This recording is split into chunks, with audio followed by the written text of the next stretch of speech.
आज हम drama serial मन मस्त मलंग के बारे में बात। कबीर जान चुका था कि रिया भी उससे मोहब्बत करती है, लेकिन अपने प्यार का इजहार करने से डरती है क्योंकि वो अपनी बहन को नाराज नहीं करना चाहती थी।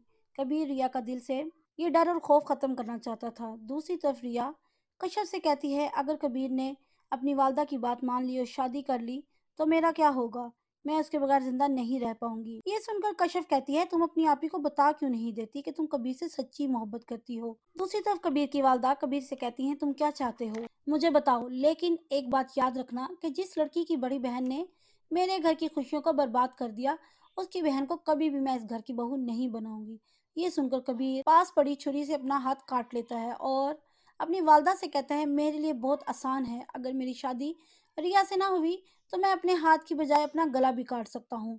कबीर के जख्मी हाथ को देखकर माँ बीना खौफजदा हो जाती है और अपने बेटे से कहती है, ठीक है, मुझे मंजूर है, मैं तुम्हारी शादी रिया से करने के लिए तैयार हूँ, लेकिन क्या तुम्हें यकीन है कि वो हमें रिश्ता दे देंगे? ये सुनकर कबीर जवाब दिए बगैर चला जाता है। दूसरी तरफ जब रिया को इस बात का इल्म होता है तो वो कश्यप के साथ कबीर को उसी जगह मिलने जाती है जहाँ वो मिलते थे। फिर रिया कबीर का जख्मी हाथ देकर कहती है, तुम क्या चाहते हो? एक बार फिर वही कहानी दोहराई जाए जो आज से 10 साल पहले दोहराई गई थी।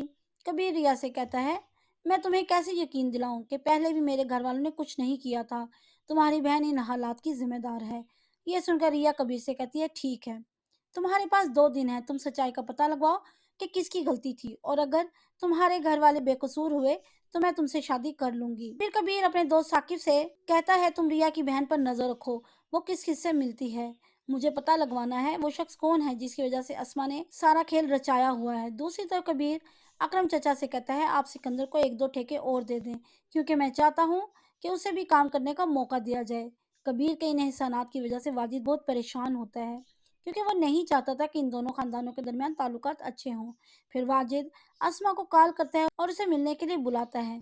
वहीं दूसरी तरफ साकिब अस्मा का पीछा कर रहा होता है और वो ये देखकर हैरान हो जाता है कि रिया की बहन अस्मा दरबार जाती है और वहाँ एक चादर में लिपटे हुए शख्स से मिलती है और कुछ देर उससे बातें करने के बाद वापस चली जाती है। फिर साकिब अस्मा के जाने के बाद देख लेता है कि जिस शख्स ने अपने आप को चादर में छुपाया हुआ था वो कोई और नहीं वाजिद था। और फिर साकिब तमाम बात कबीर को बताता है कि रिया की बहन अस्मा वाजिद से मिलती है।